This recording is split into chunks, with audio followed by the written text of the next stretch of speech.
I want you to teach us how to do something with AI that is a real problem that event producers have. That's going to make our lives easier so that we can be focused on human problems. And because you produce your own events, I'm going to let you decide what that problem is. And I know I'm putting you on the spot, but you're very sharp and on your feet. So I know you can handle this. So how would you teach me something that's also going to be for the audience? Like, you're going to teach me how to do something that maybe I don't know how to do yet. And hopefully the audience is also going to learn from this. And this will be something that by the end, maybe I can actually go do it, or I will go do it as soon as we're done. I'll confirm in the notes of this episode that it worked. So before I dump something on you, what is your biggest struggle with what you're trying to do? So let's take the startup event person, because that's one of the people in our audience. Is people doing an event for the first time, or maybe it's the second time. They're in that startup phase of getting an event off the ground. They don't have all their SOPs in place. They're trying to figure out what are the things that they value, what are the things that are important, and wanting to learn from it. So there's a lot of things that are new. How do we help that person with AI? So the first thing I would say is that we are suffering from the PhD disease, where we're coming as a PhD to a first grader.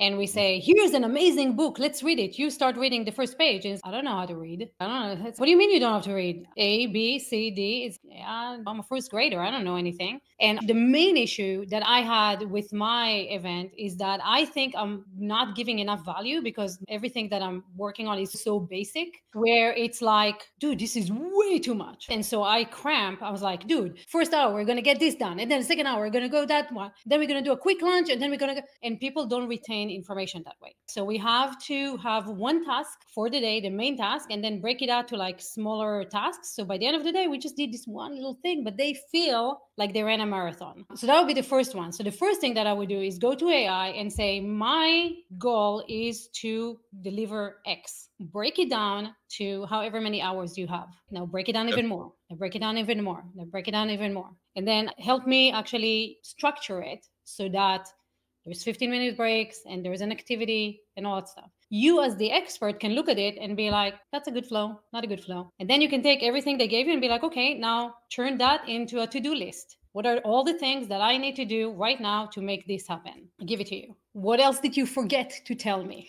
Is there anything else that you need to add to this that you haven't talked about? Keeping in mind that AI hallucinates a lot, but if you keep going, did you forget? Is there anything else? It will make up shit. And the making up stuff is fantastic for you, because it will trigger things in your brain going, oh yeah, that's actually a good idea. I didn't think about that. So it's you having like a brainstorming buddy relying on your experience. Like this is the important part. If you don't have any experience, you need to have some experience. And if you don't have experience, this is how you learn. This is how you get experience, which is fine. Do it on a small scale, then do it on a bigger one. Can I stop you for a second? Because I think I'm hearing you right. What you're suggesting is AI help you build the ideal schedule for your event, but doing it conversationally, starting with, okay, here's the audience that's coming. Here's the person or the type of person that's coming to this event. It's a marketer, and she's been marketing for a long time, but she needs to understand AI for marketing. She's coming to this 2-day event, and I need your help in designing a schedule that's going to help her understand the benefits of AI and some practical things that she could do with AI to make her job easier, so that she gets better results for her clients and for her company that she works for, so that she is a hero to both. I would start a step before that, right? Okay. Because you're saying, why are people not signing up? And Okay, go back to that. They're not signing up yet. Okay. And I think the reason people don't sign up is because they are not aware their shirt is burning. Okay. They're like, I have time. You know their shirt's burning. It's like the back is burning, but they don't feel it yet. Okay. And you're coming to AI and you say, she needs to learn this. Does she know she needs to learn this? Okay. So we need to take a step before and say, this is the person that I have. There's a prompt that I love, and it brings up the best stuff. And I'm going to butcher it because I can give you the exact prompt afterwards. But it's like, give me 20 frustrations that Phil has in his head, telling himself in his head about AI. It will give you the thoughts. So in my world, when I do that, it'll be like, everybody seems to be an expert. How do I stand out? Why isn't my thing? I can pull it up if you want. But it's like, it gives you the inner thoughts of what keeps them up at night. And all you have to do is go back to your audience and be like, does that keep you up at night? Oh shit, my shirt is burning. Okay, this is the human prompt part. So you're getting AI to give you potential things. Let's call your audience person Sally, for right now that Sally is staying up with at night, but you go to social media or maybe email her somewhere and say, is DM and going, hey, so you've been in my list and stuff like that. I'm just wondering, is your shirt burning? but Holy instead shit, you're it is. saying, are you trying to stand out or whatever the thing was that AI gave you? And so you're basically testing those ideas in a variety of ways. And if you get the reaction, then okay, I need to lean more into this. Yeah, and you can do it in two ways. One, put ads, and you can just basically see which ad wins, and you're like, okay, that's the pain point. Or Ryan Levick's ask method, where you just have a little survey and you ask people what's the most important thing. The challenge that we all have is that, okay, I'll tell you this story. Imagine this. You eat bacon, right? Yes. I don't, but you eat bacon. Imagine you figured out the way to make the best bacon. It's crispy. It smells amazing. It's every person who passes by your cart, they go like, oh my God, give me some. This is the best ever. And you're like, maybe it's the best bacon ever. And you take that cart and you put it in a vegan market.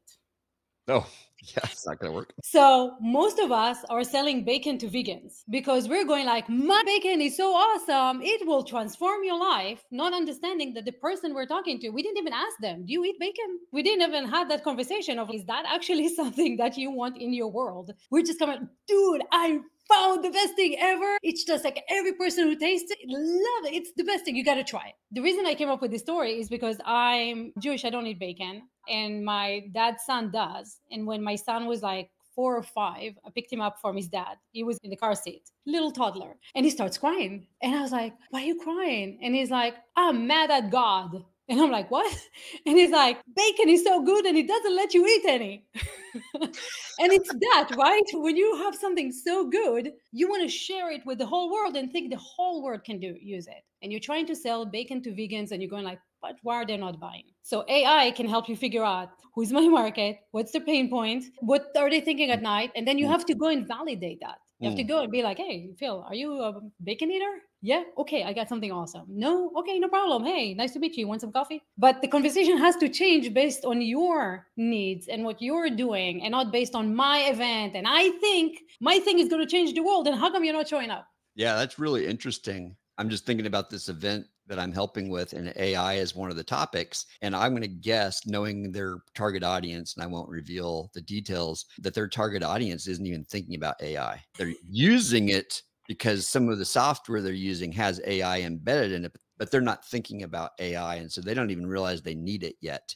So to your point, they don't know that their shirt's on fire and it's probably several layers removed. And I'm going to remember that phrase, don't sell bacon in a vegan market. That is a powerful image. And we're probably all guilty of it because we've got this thing that we're absolutely in love with that we think everybody needs. And in fact, they don't. Or it's the PhD to the kindergartner analogy that you used. I wrote a book on event experience, and it's easy for me to go in and think they need to know everything that I discovered. And I know that mine's probably more like a master's thesis, not a PhD, because there's so much more that I have to learn, or I need multiple PhDs. There's so much more I want to keep learning and writing. But the person who's starting an event, they just want to know, how do I make sure people show up and then I make a profit, or at least I don't lose my shirt.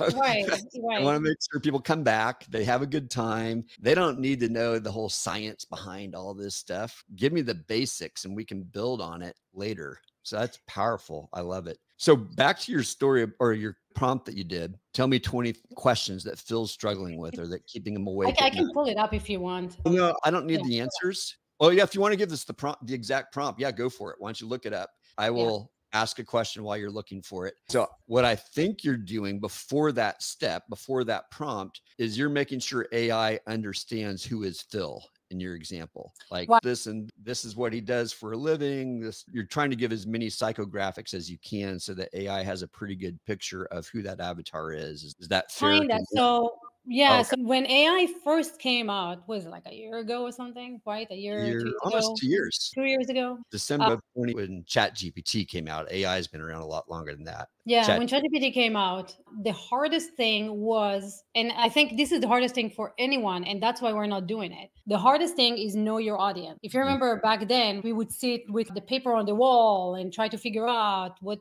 pain and frustrations and desires and fears and all that stuff. And we'll map it up. It'll be a week and go back and forth and then we'll test it out. Now AI can shorten all that stuff. The hard part is to tell AI, I'm only talking to this one problem, one avatar, one solution. It's hard for us to focus. So we can have AI help us with this thing. Be like, I'm this person. These are the things who might be my audience. And then get that and then be like, okay, let's play with this a little bit. This might be my audience. Let's explore that a little bit. And you can converse with AI to help you really narrow your focus instead of telling it like, my audience is blah, blah, blah. Maybe you're wrong. My problem was I don't want to work with marketers or coaches because I've met enough marketers to know that many of them know how to market, but that's it, right? They're not a real expert. And I worked with enough coaches to be like, oh, so you lost 100 pounds. Now you're an expert in losing weight and nutrition and all that stuff. Come on. So I'm trying to stay away from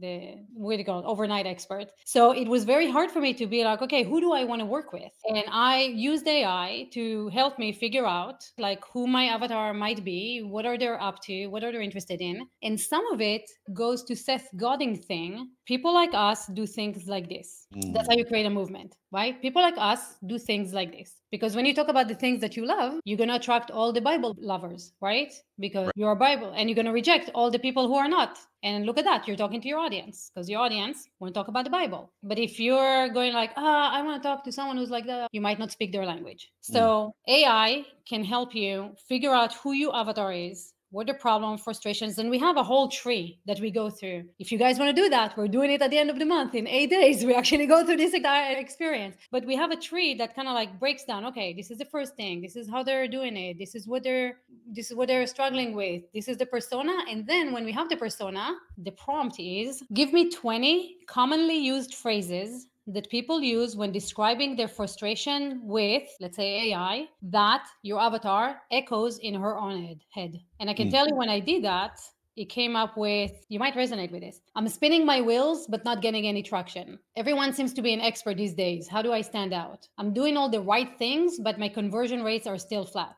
Am I just shouting to the void? I feel like I'm always playing catch up with the latest trends. Why isn't my content resonating like it used to? I'm drowning in data, but starving for insights. How do I turn my knowledge into real influence? So these are questions that it's not highfalutin stuff, that it's actually things that people going in their mind, right? And if you start like, okay, so now I have this. So now how do I answer it? I have a framework. I call it the Impact Juice framework, where it teaches you how to tell a story and how to ask people, how to be a human prompter. But that's basically it. Find out what the pain point is. Who's the avatar? What specific way? Find out what's in their head and be like, I have a fire truck. You're burning. Do you want my fire truck? That's it. Yeah. This is solid gold for all of us who plan events, because the better we understand that person walking in the door and what they're struggling with, the better we can design an event that's going to satisfy what they need. And they're obviously multidimensional people. They have multiple sets of needs. But what you're calling us to do is let's find out what that core thing is. What is that one burning fire issue that they need? And there might be 3 or 4 representations of it, depending on how big your event is. But if you can find that one thing and solve for that, you're going to help some people so dramatically that, like you said earlier, that could be your $1 million client. You may end up having 20% of a 1,000-person event that come back, but those were the people that you were meant to serve in the first place. And it helps you realize, you know what, we need more people like that next year. Now we understand this is who we're really for. I love that methodology.